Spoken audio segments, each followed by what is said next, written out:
Welcome to J&M Paranormal.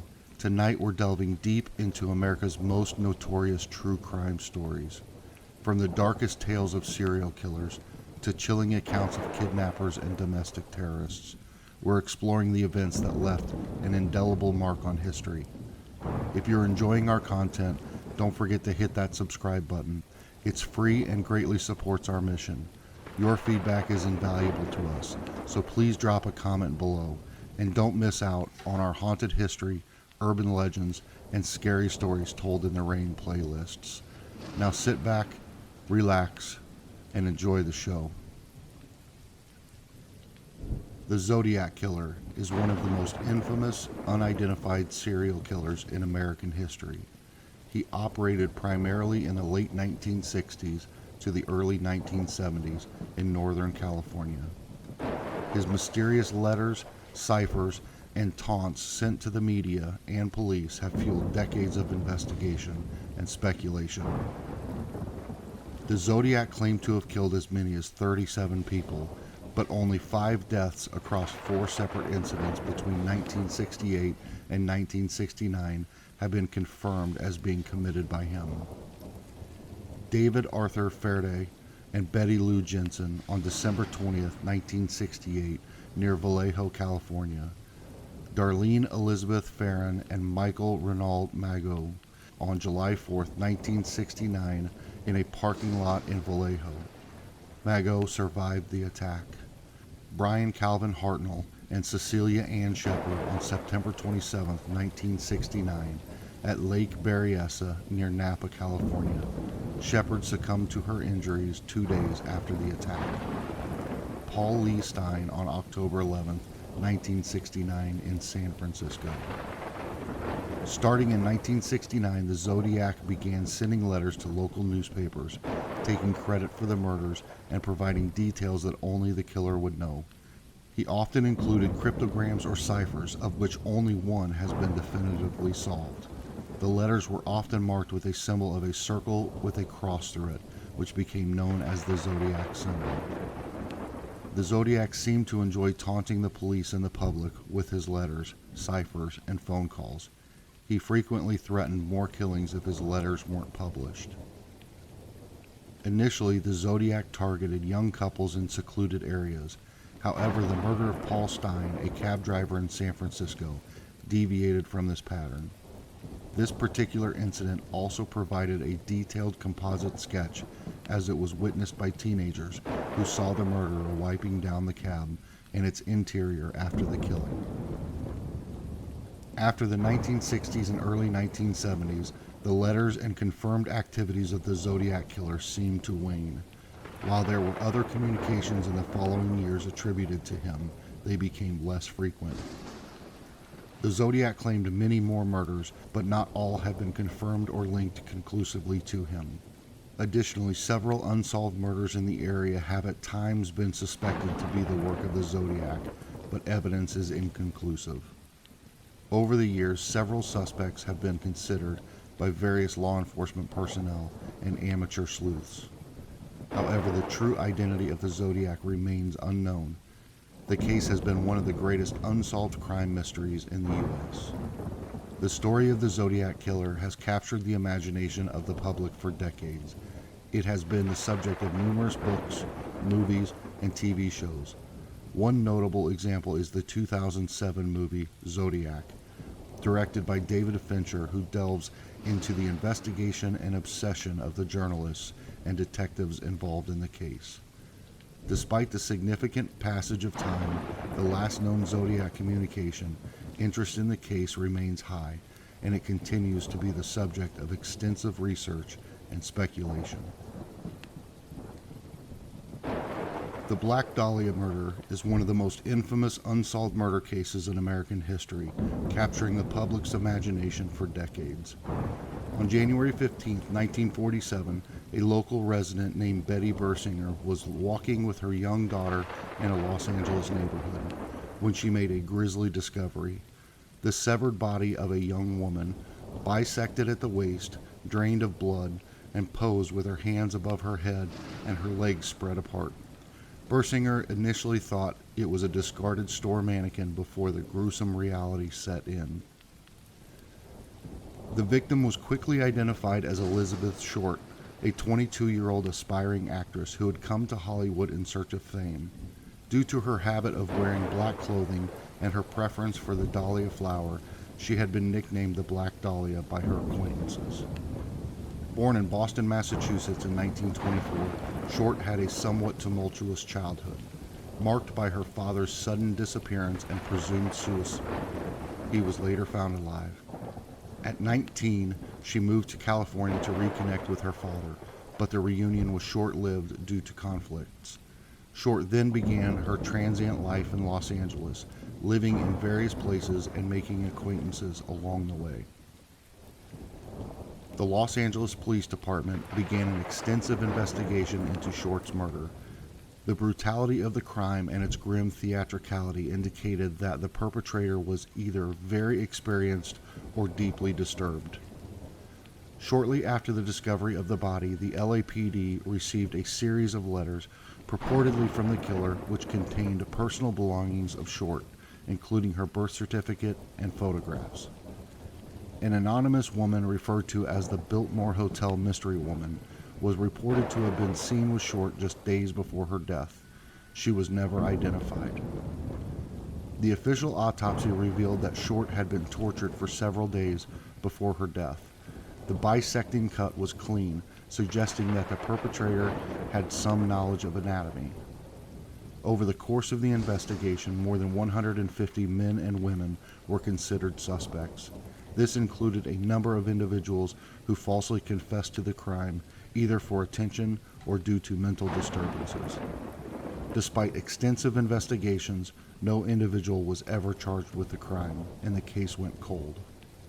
The Black Dahlia murder remains one of the most famous unsolved cases in the annals of American crime. The intrigue around the case has spawned countless books, movies, and TV series. Theories about the identity of the murderer and the motive behind the crime have ranged from plausible to outlandish. While the LAPD has occasionally revisited the case with new technology and forensic methods, the murder remains unsolved. The JonBenet Ramsey case is one of the most famous unsolved true crime cases in U.S. history. The mysterious circumstances surrounding the murder of the 6-year-old beauty pageant queen have captivated the public for decades. JonBenet Ramsey was born on August 6, 1990 in Atlanta, Georgia.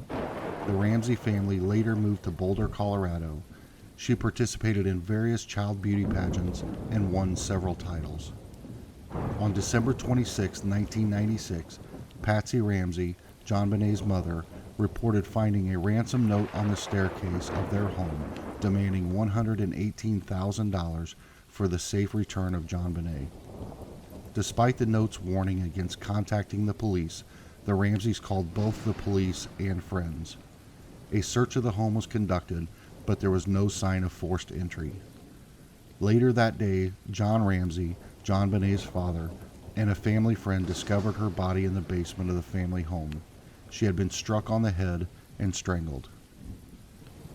The ransom note was unusually long and was written with a pen and paper from the Ramsey home, leading some to believe that the note was staged.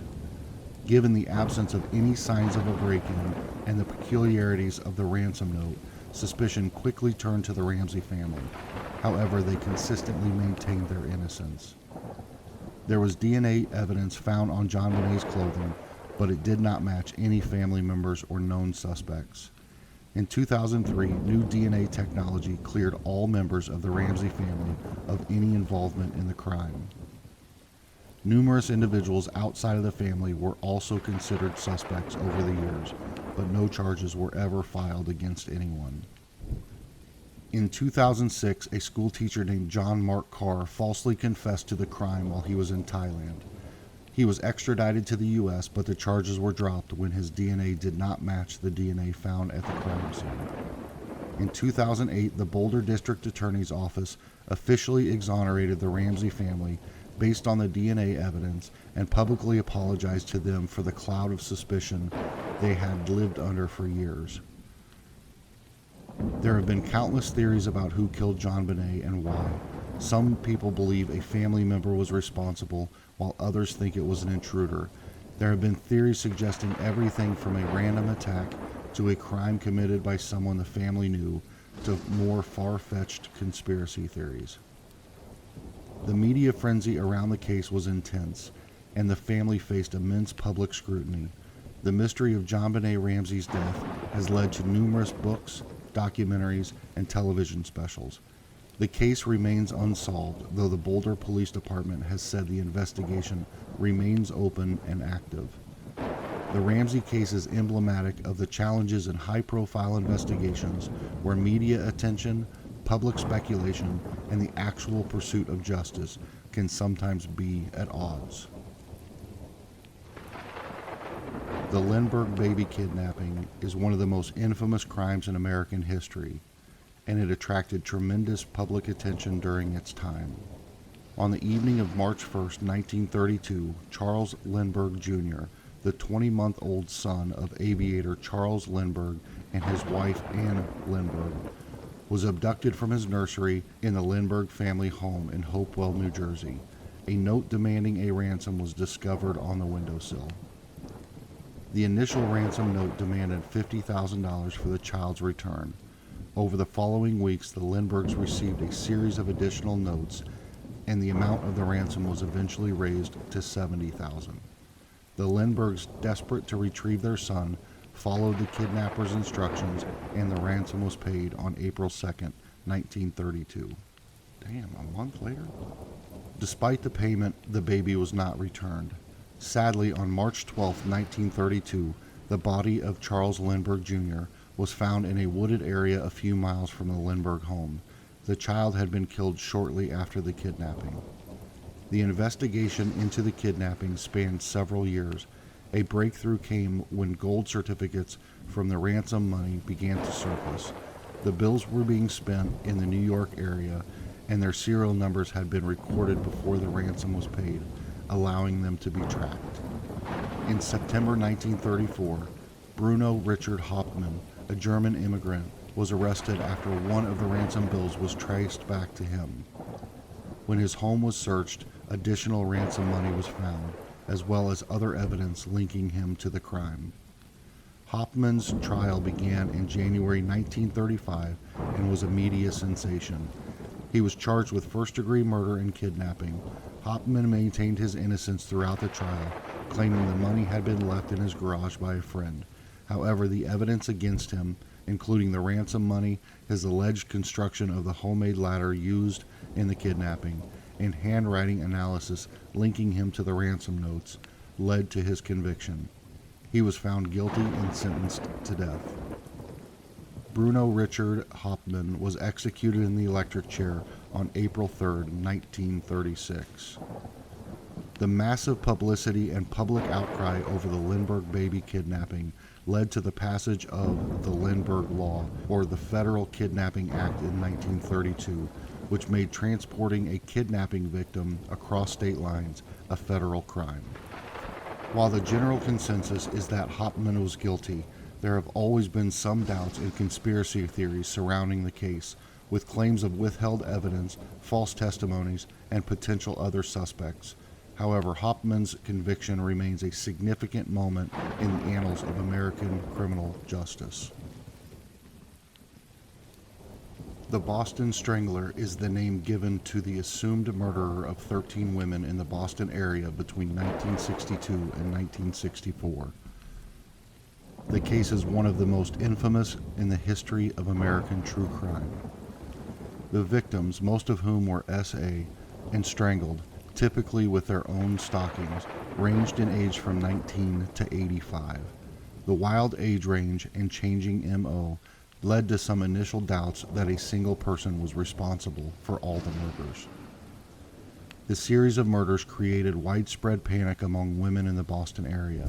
The fear was so prevalent that many changed their daily routines and took precautions, including changing their door locks and being wary of strangers.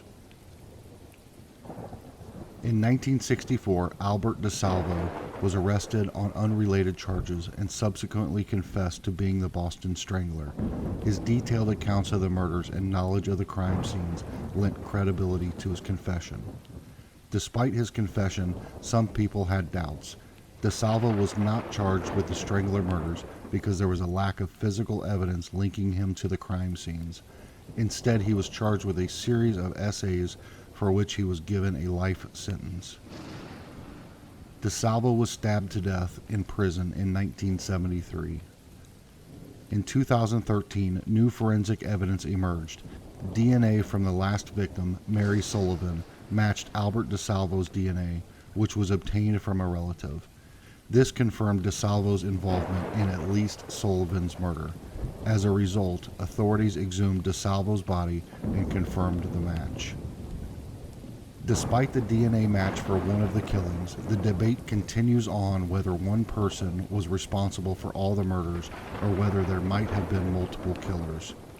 The Boston Strangler case has been the subject of numerous books, documentaries, and films. It's a case that highlights the challenges of criminal investigations, the power of media in shaping public perception, and the complexity surrounding confessions and convictions. It's worth noting that while DNA evidence links DeSalvo to one of the crimes, there is still some debate and uncertainty regarding his involvement in all the murders attributed to the Boston Strangler. The O.J. Simpson murder trial, officially titled The People of the State of California versus Orenthal James Simpson, was one of the most publicized and controversial trials in U.S. history. It revolved around the brutal murders of Nicole Brown Simpson, O.J.'s ex-wife, and Ronald Goldman on June 12, 1994. On June 13, 1994, the bodies of Nicole Brown Simpson and Ronald Goldman were found outside Brown's condominium in the Brentwood area of Los Angeles. They had been stabbed to death. Nicole's ex-husband, O.J. Simpson, a former NFL star and actor, quickly became a primary suspect. Before his arrest, Simpson led police on a televised low-speed chase in his white Ford Bronco across the highways of Los Angeles on June 17, 1994. The event was broadcast live and is famously remembered.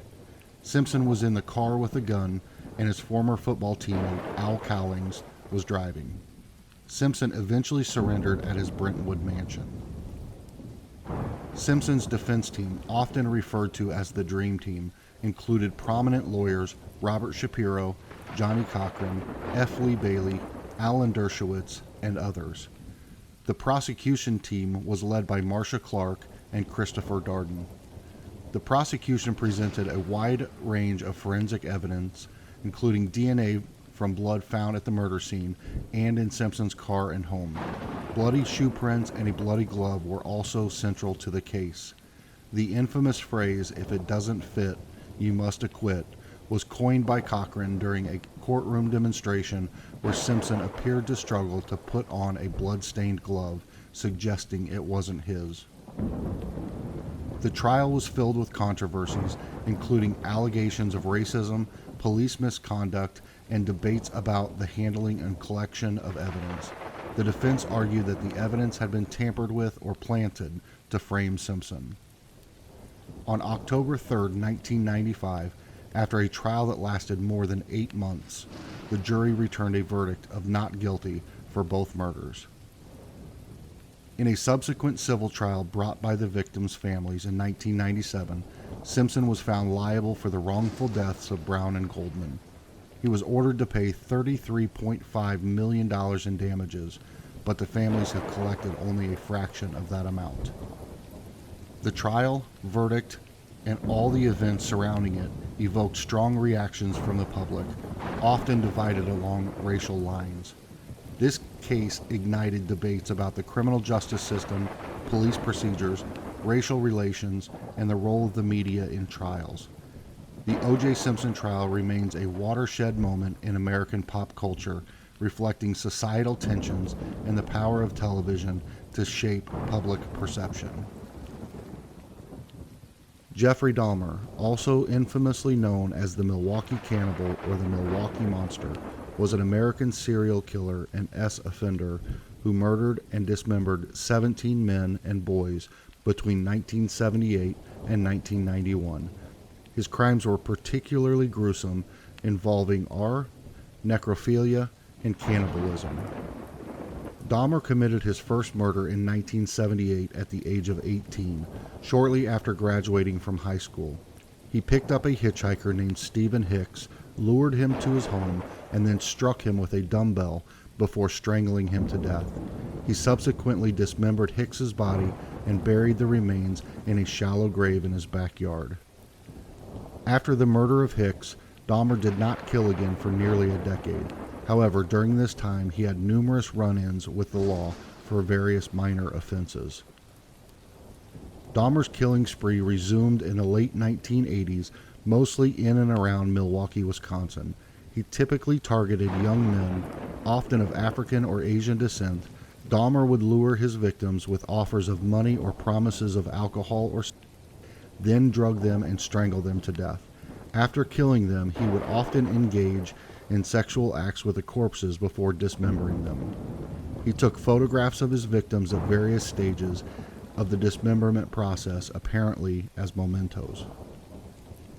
As his crimes progressed, Dahmer began to eat parts of his victims, believing that doing so would make them a permanent part of him.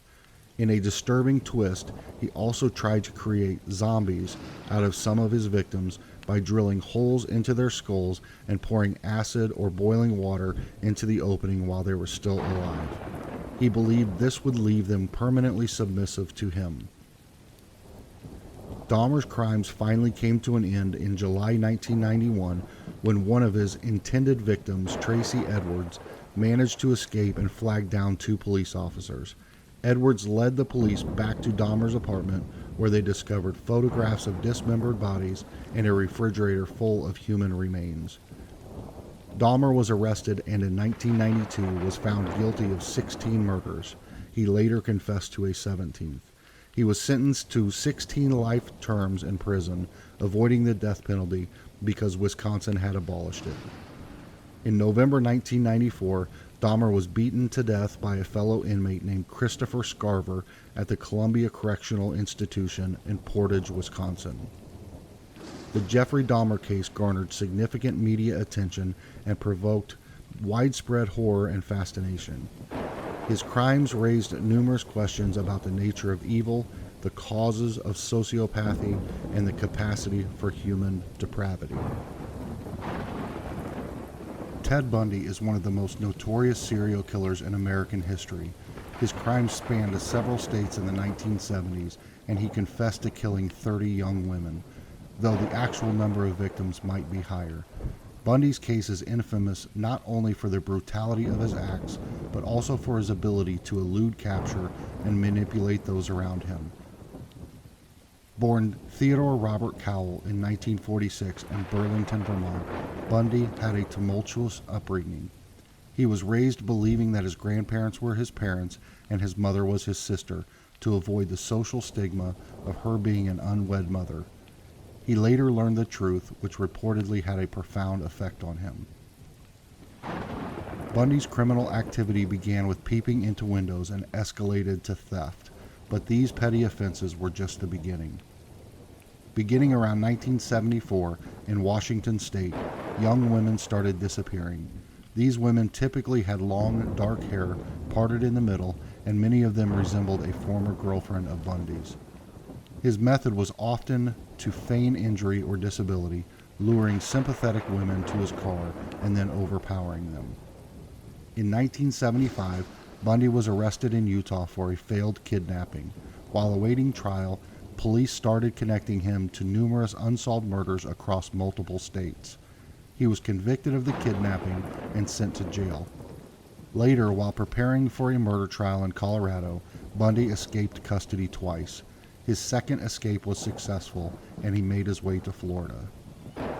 In Florida, Bundy committed perhaps his most notorious crimes. On January 15, 1978, he entered the Chi Omega sorority house at Florida State University, attacking 4 women and killing 2. He also attacked and severely injured another woman nearby. A few weeks later, he kidnapped and killed 12-year-old Kimberly Leach his last known victim. Bundy was captured in February 1978. His trial for the Chi Omega murders was one of the first to be nationally televised. Bundy, a law school dropout, often acted as his own attorney, further increasing the media circus surrounding the proceedings. After being sentenced to death, Bundy used confessions to delay his execution, offering details on unsolved murders in exchange for stays of execution. He confessed to killing 30 women, but the true count remains unknown.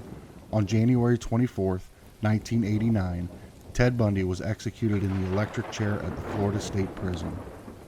Bundy's case has been examined in countless documentaries, books, and films.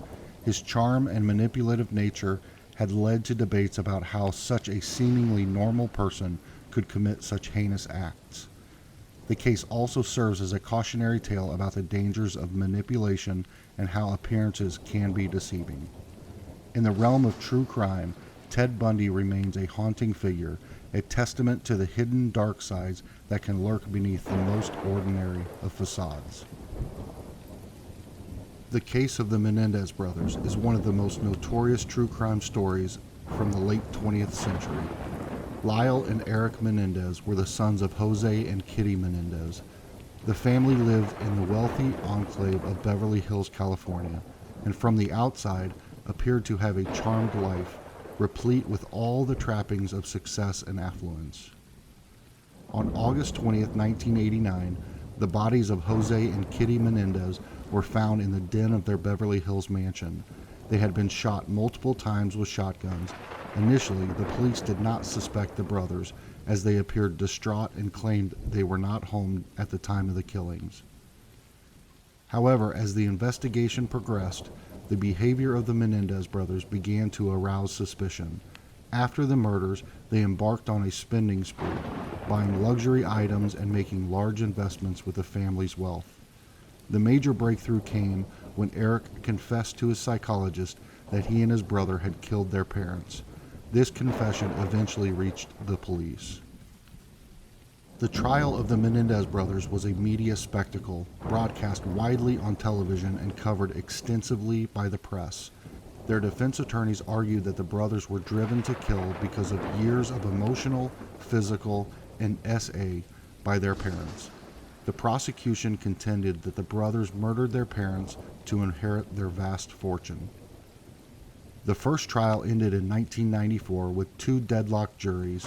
It wasn't until the second trial, which concluded in 1996, that the brothers were convicted of first-degree murder and sentenced to life in prison without the possibility of parole.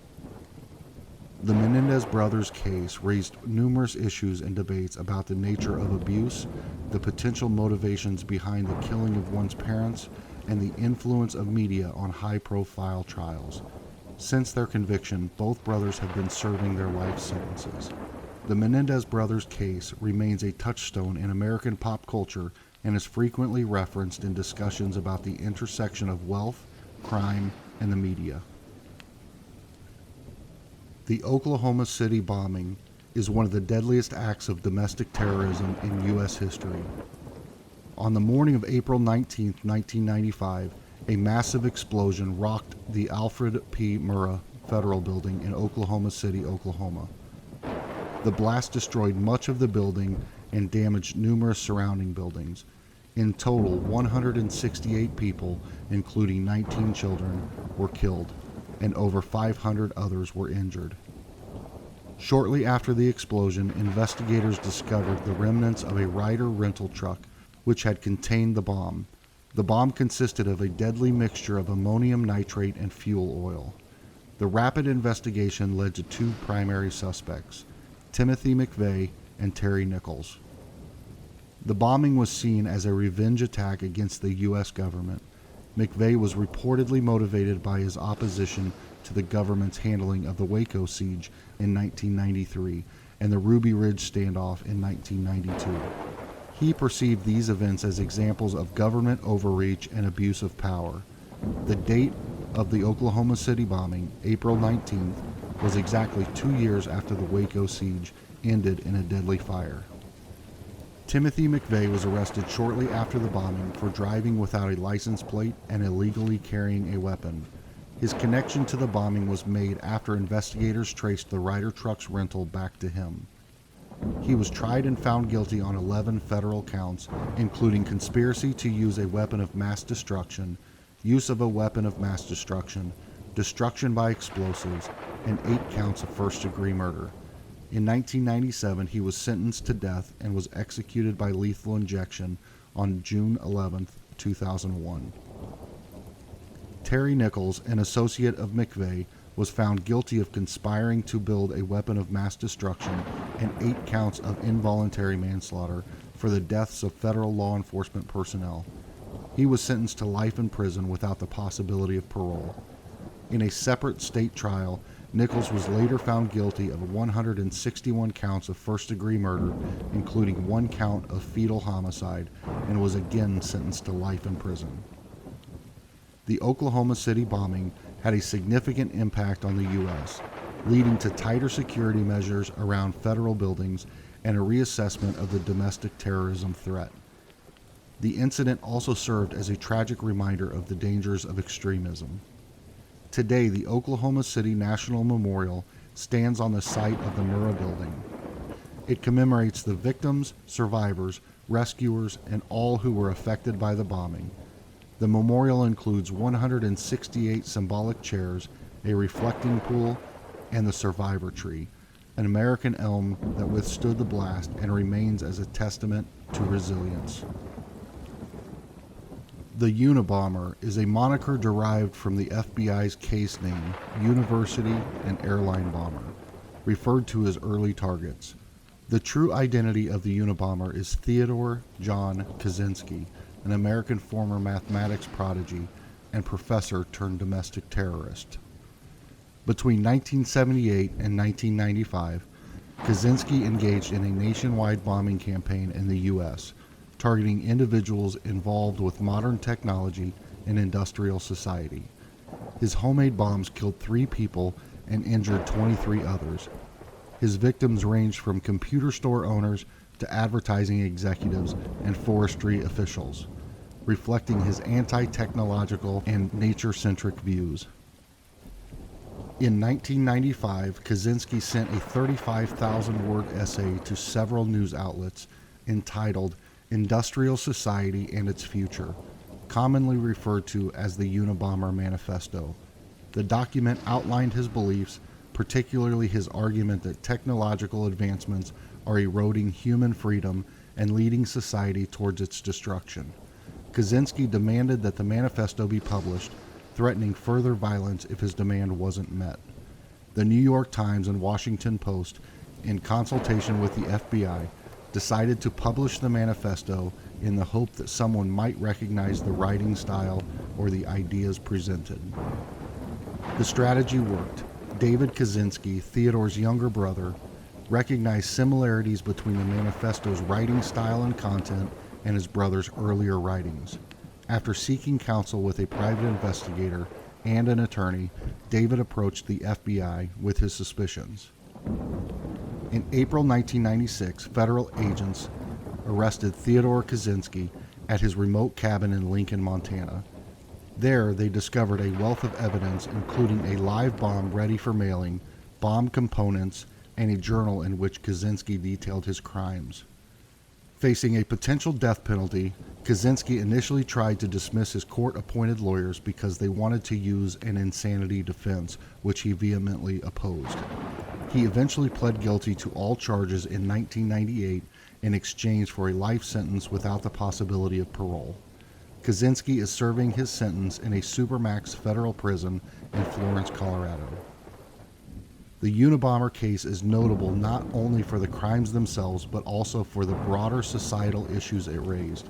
Kaczynski's manifesto, while promoting violent means, sparked debates about the role of technology in society and the potential consequences of unchecked technological advancement.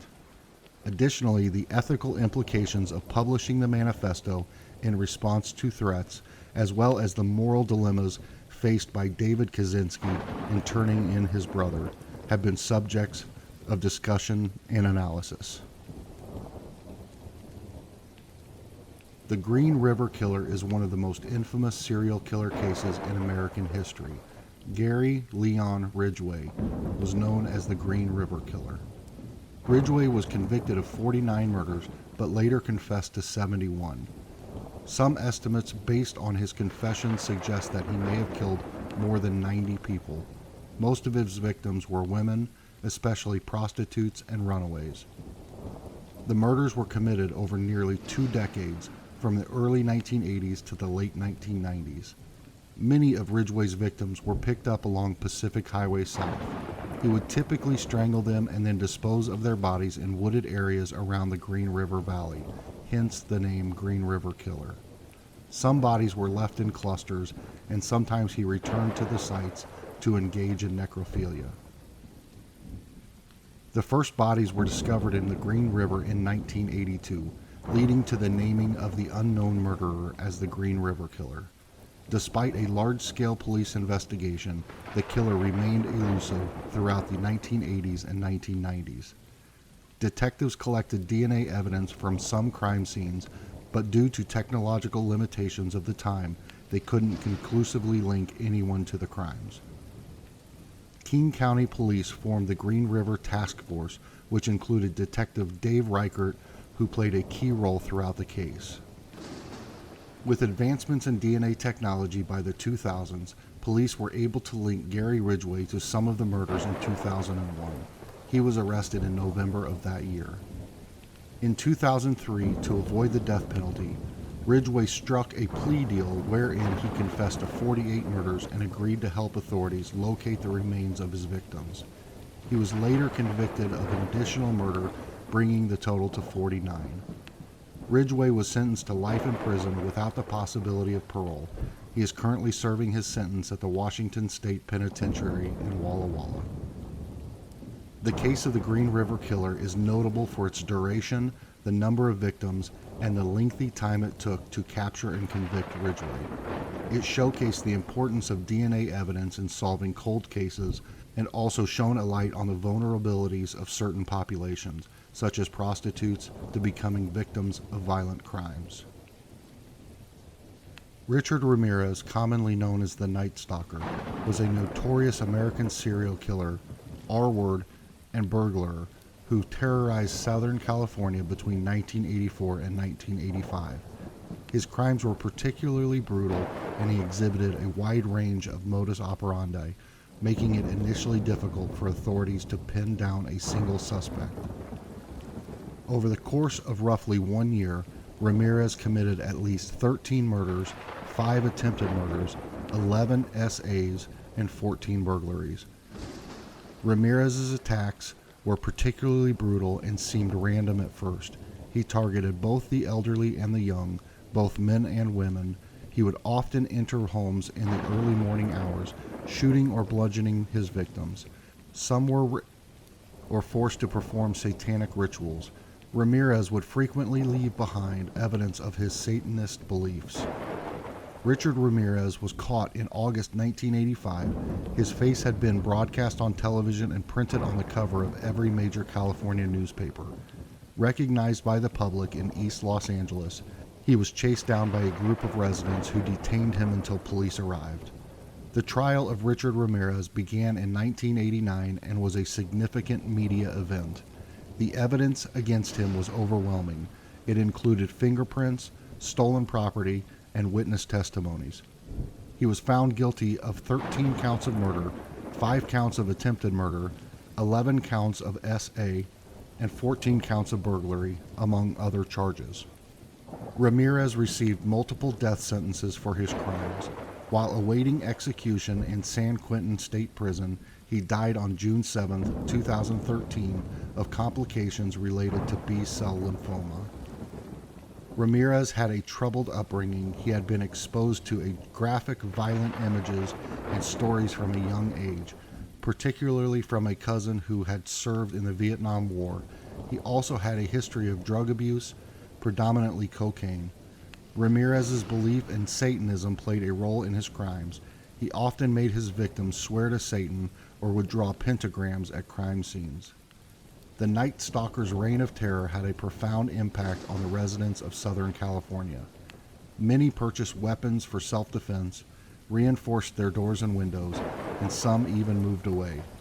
The case became emblematic of the fear that a serial killer could strike anyone, anywhere, at any time.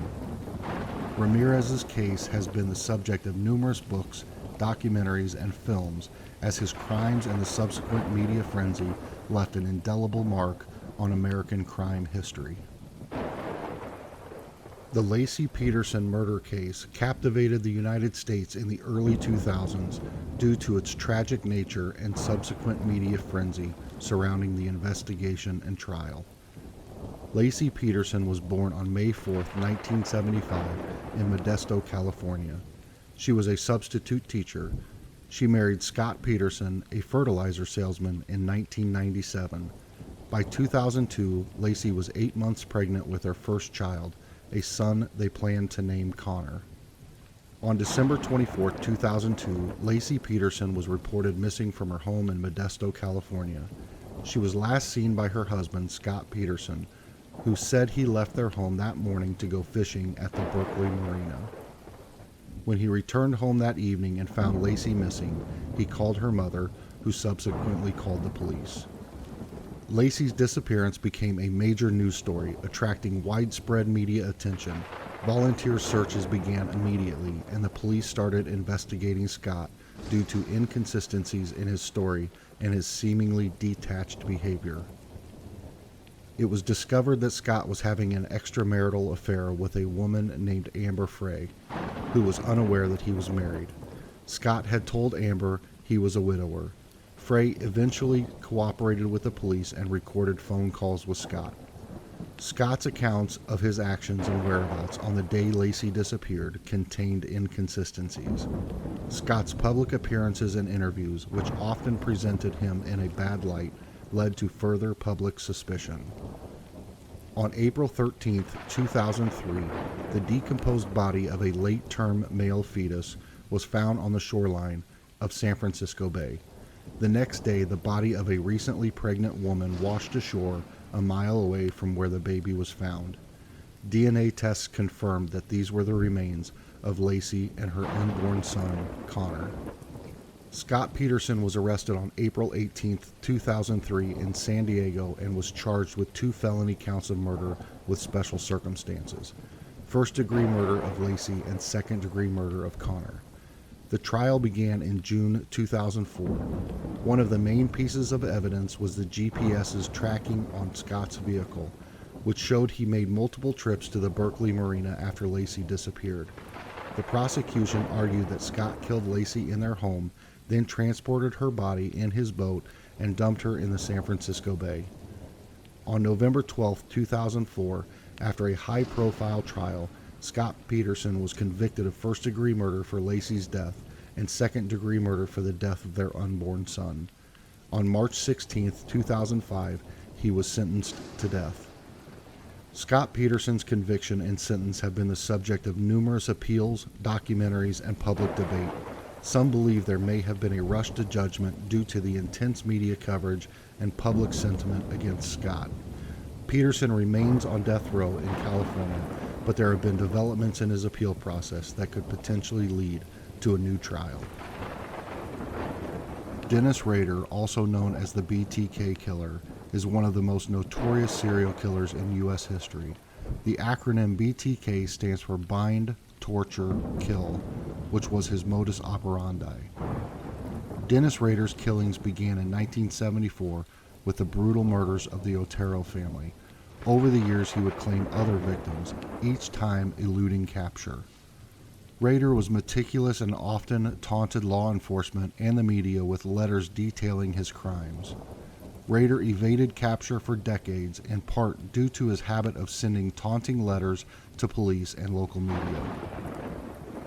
Through these letters, he gave himself the BTK moniker. These letters contained details of the crimes, poems, and puzzles. He seemed to thrive on the attention and the fear he generated in the community. Rader's desire for attention eventually led to his capture. In 2004, after a period of silence, Rader began sending letters again. He sent a floppy disk to the police, and investigators were able to extract metadata from a deleted Microsoft Word document on the disk. This led them to a church where Rader was a member. Coupled with a DNA sample obtained from Rader's daughter's medical records, the evidence was enough to arrest him.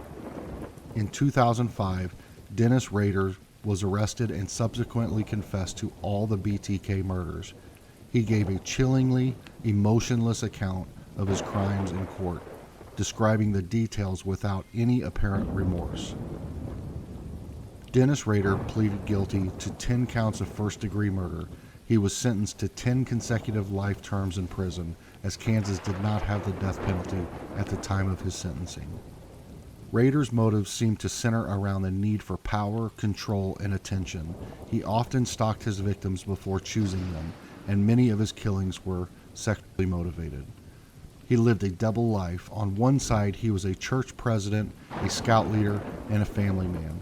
On the other, he was a brutal murderer. Those who knew him were shocked by his confession, as he appeared to be just a regular member of the community. The BTK case is a stark reminder that sometimes the most dangerous individuals can hide behind a facade of normalcy. It also highlights the importance of technological advancements in crime solving, as it was essentially a computer forensics breakthrough that led to Rader's capture after so many years. The case of the Golden State Killer is one of the most notorious and protracted serial crime sprees in U.S. history.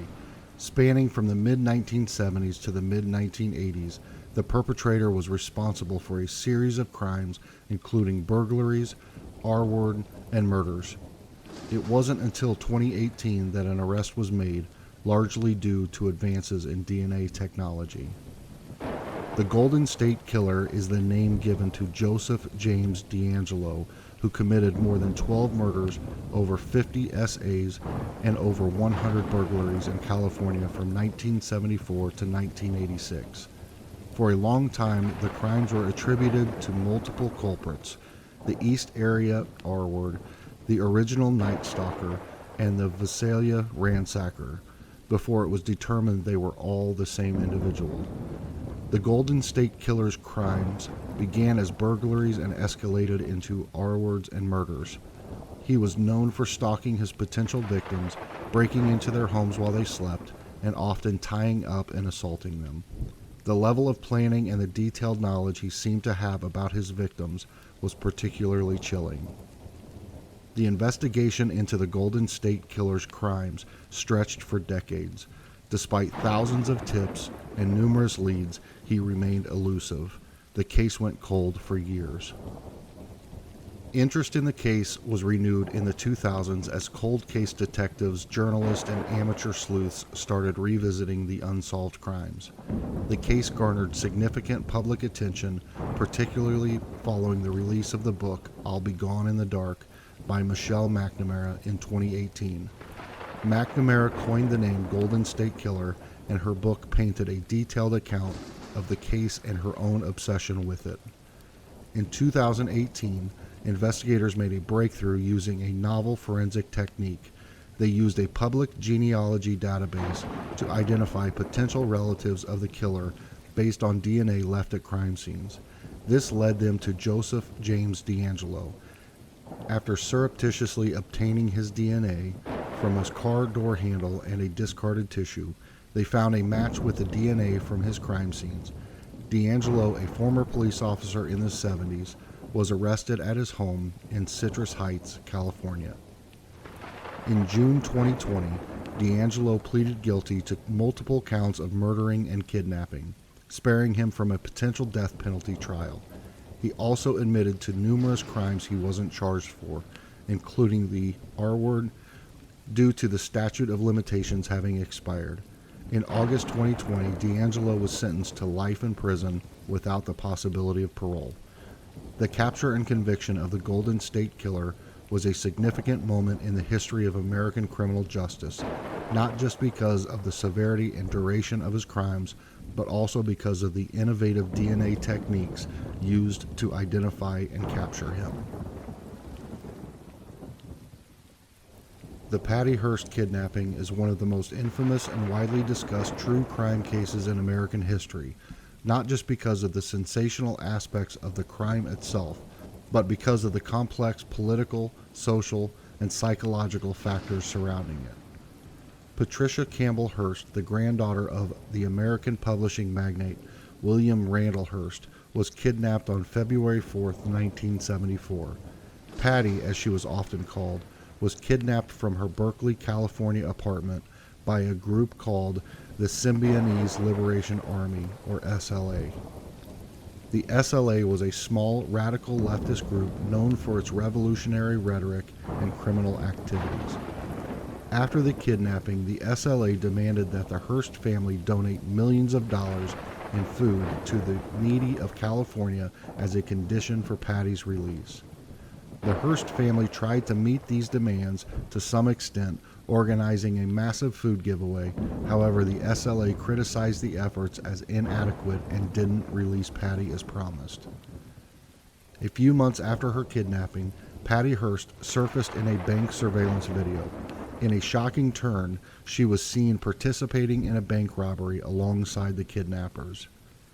She had adopted the name Tanya and issued statements in support of the SLA and its causes. The transformation raised a major question. Had Patty Hearst willingly joined her captors, or was she suffering from Stockholm Syndrome, a psychological phenomenon in which hostages develop emotional bonds with their captors? Patty Hearst and other SLA members were eventually apprehended in September 1975. Her trial became a media sensation. Hearst's defense was that she had been brainwashed and coerced into joining the SLA. However, in 1976, she was found guilty of bank robbery and sentenced to 35 years in prison. President Jimmy Carter commuted her sentence after she served 22 months, and in 2001, President Bill Clinton granted her a full pardon. Patty Hearst's case remains a topic of debate and discussion. Some view her as a victim of kidnapping and brainwashing, while others see her as a willing participant in the SLA's criminal activities. The case has been the subject of numerous books, documentaries, and films. Beyond the sensational elements, the case touches on issues like media influence, the radical political climate of the 1970s, the nature of free will, and the complexities of the criminal justice system. It remains an enduring symbol of a tumultuous era in American history. The Adam Walsh case is a heartbreaking and significant chapter in the annals of American true crime history, primarily because of the profound impact it had on child protection and law enforcement policies. On July 27, 1981, 6-year-old Adam Walsh disappeared from a Sears department store at the Hollywood Mall in Hollywood, Florida. Adam's mother, Reeve Walsh, left him briefly in the toy section of the store while she looked for a lamp. When she returned, he was gone. On August 10, 1981, approximately 2 weeks after his disappearance, Adam's severed head was found in a canal approximately 120 miles away from his house. His body was never recovered. The police faced a lot of criticism for their handling of the case.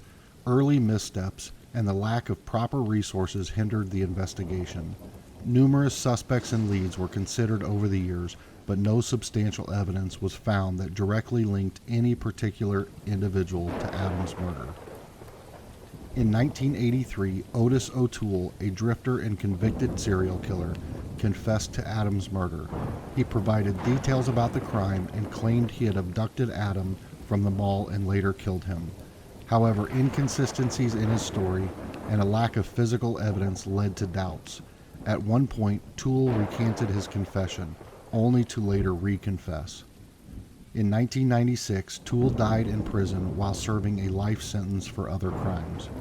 It wasn't until December 2008, after years of controversy regarding Toole's confessions, that the Hollywood Police Department announced that they were closing the Adam Walsh case and posthumously naming Otis Toole as the killer, citing lost evidence that could have conclusively linked Toole to the crime.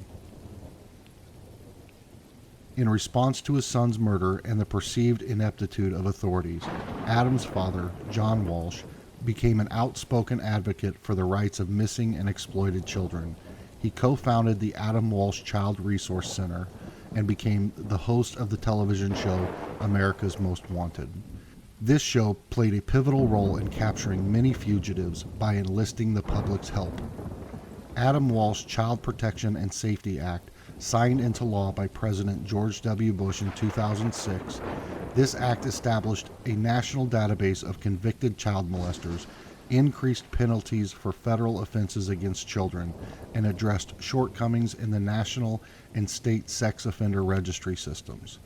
The tragic case of Adam Walsh changed how American society and law enforcement responded to child abductions and led to substantial changes in policies and public awareness efforts related to the safety and protection of children.